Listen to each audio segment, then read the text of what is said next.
اعوذ باللہ من الشیطان الرجیم بسم اللہ الرحمن الرحیم قال رب انی قتلت منهم نفسا فاخاف ان یقتلون واخی ہارون هو افصح منی لسانا فارسله معی رد ان یصدقنی انی اخاف ان یکذبون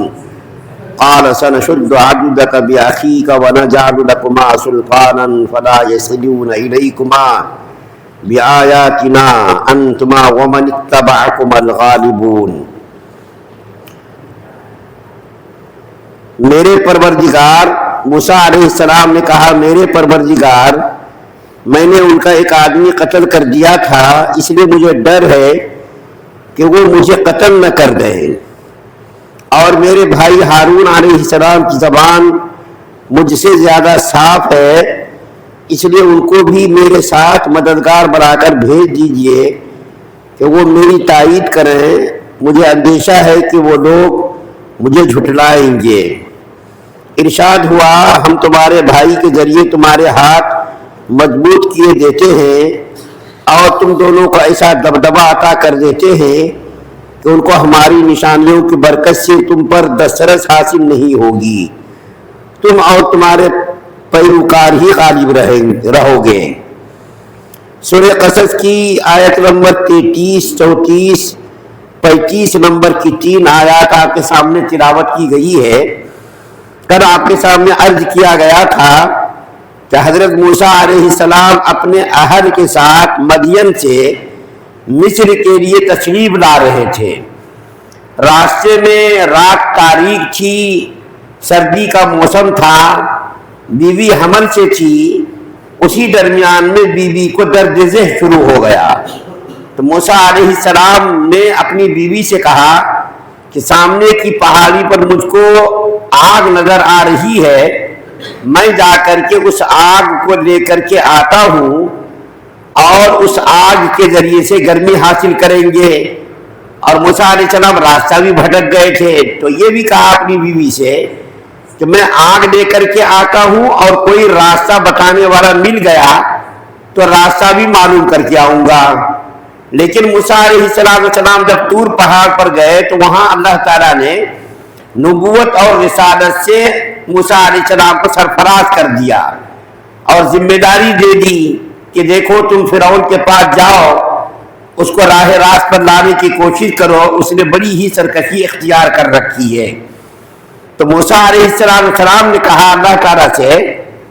یا اللہ آپ نے جو ذمہ داری مجھ کو دی ہے میں اس ذمہ داری کو بسر و چشم قبول کرتا ہوں، لیکن میں آپ سے 2 درخواست کرنا چاہتا ہوں۔ ایک تو یہ کہ آپ کو معلوم ہے کہ فرعون کے ایک آدمی کو میں نے قتل کر دیا تھا، میں اگر ان کے پاس جاؤں گا تو اس آدمی کے قتل کے بدلے میں فرعون مجھ کو قتل کرا دے گا، اور جو آپ کی طرف سے ذمہ داری سپرد کی جا رہی ہے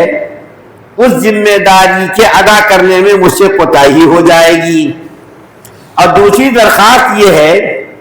کہ آپ میرے بھائی کو میرے ساتھ نبوت میں شامل کر دیجئے۔ اس وقت تک حضرت موسیٰ علیہ السلام کو نبوت ملی تھی اور ہارون علیہ السلام کو نبوت نہیں ملی تھی۔ تو حضرت موسیٰ علیہ السلام نے اللہ تعالیٰ سے درخواست کی، ایک تو یہ کہ فرعون کے اوپر میری مدد کیجئے کہ وہ مجھ کو قتل کرنے پر قادر نہ ہو، دوسرا یہ کہ میرے بھائی کو میرا شریک کار بنا دیجئے اور اس کو بھی نبوت سے سرفراز کر دیجئے۔ قرآن کے اندر سورہ طٰہٰ کے اندر اللہ تعالیٰ نے اس کو ذکر کیا ہے۔ اللہ تعالیٰ فرماتے ہیں وَاجْعَلْنِي وَزِيرًا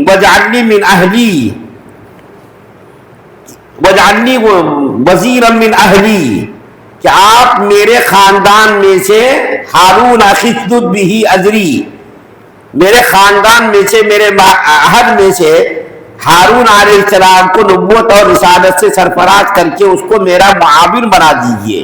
میرا مددگار بنا دیجئے، تاکہ میں جب فرعون کے پاس جاؤں تو اکیلا نہ رہوں، میرے ساتھ کوئی آدمی رہے جس سے فرعون کے اوپر میرا دبدبا قائم ہو، میرا زور اس کے اوپر رہے۔ تو اللہ تعالیٰ نے موسیٰ علیہ السلام کی دعا قبول کی، دونوں دعاؤں کو قبول کیا۔ اور کیا اللہ تعالیٰ نے فرمایا کہ اے موسیٰ علیہ السلام آپ فرعون کے پاس جاؤ اور جا کر کے اپنے بھائی کو ساتھ لے لو، لے کر کے فرعون کے پاس جاؤ۔ اور موسیٰ علیہ السلام نے یہ بھی عرض کیا یا اللہ آپ کو معلوم ہے میری زبان میں ذرا سی لکنت ہے، رکاوٹ ہے،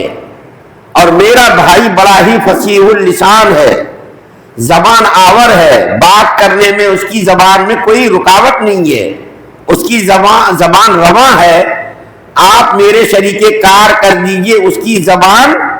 بڑی ہی اچھی ہے، صاف ستھری ہے، اور میری زبان میں ذرا سی لکنت ہے۔ یہ تھوڑی سی وضاحت کر دیتا ہوں لکنت کہاں سے پیدا ہوئی، تاکہ آپ کو معلوم ہو کہ حضرت موسیٰ علیہ السلام کی زبان میں لکنت کہاں سے آئی۔ تو اس کا واقعہ یہ پیش آیا کہ ایک مرتبہ حضرت موسیٰ علیہ السلام فرعون کی گود میں کھیل رہے تھے۔ فرعون پیار میں موسیٰ علیہ السلام کو گود میں لے کر کے بیٹھا ہوا تھا۔ جیسا کہ بچوں کی عادت ہوتی ہے، بچے داڑھی والوں کی داڑھیاں پکڑ لیتے ہیں اور پکڑ کر کے زور سے کھینچ دیتے۔ اس سے اندازہ لگائیے کہ فرعون جیسا ظالم، خدائی کا دعویٰ کرنے والا اور کافر اور مشرک کے چہرے پر بھی داڑھی تھی۔ ایک زمانہ یہ تھا داڑھی مردوں کا وقار تھی، داڑھی رکھنا لوگ فخر سمجھتے تھے، اور آج مسئلہ یہ ہے کہ داڑھی منڈانا لوگ فخر سمجھ رہے ہیں۔ نمازی، حاجی، غازی، نمازی کتنے سارے لوگ ہیں جن کے چہروں پر نبی کی سنت نظر نہیں آتی ہے، نبی کی سنت سے ان کے چہرے خالی نظر آتے ہیں، نماز بھی پڑھ رہے ہیں، حج بھی کر رکھا ہے، لیکن چہرے پر سنت کو سجانے کے لیے تیار نہیں۔ نبی کی سنت کو سجانے کے لیے، نبی کی سنت کو زندگی میں لانے کے لیے عین سمجھ رہے مسلمان۔ فرعون جیسا کافر، اس کے چہرے پر داڑھی تھی،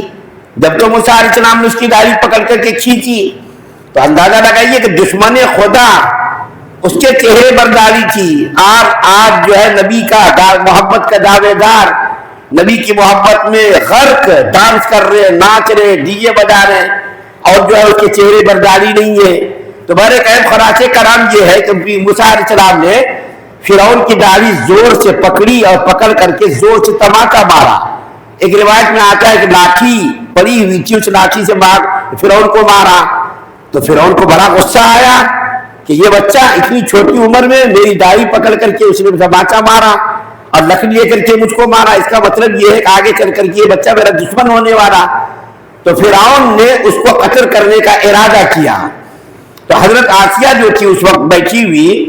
اس نے کہا کیا صاحب اتنے چھوٹے بچے کی اس عمل پر آپ جو ہے غصہ، ناراض ہو رہے، غصہ کر رہے ہیں؟ اگر آپ کو آزمانا ہے تو آپ اس کو آزمائیے کہ اس نے نادانی میں یہ عمل کیا ہے، آپ کی داڑھی کو نادانی میں پکڑا ہے، اس کو عقل نہیں ہے، چھوٹا بچہ ہے، نادانی میں اس نے داڑھی پکڑی ہے، اس کو آپ معاف کر دیجئے۔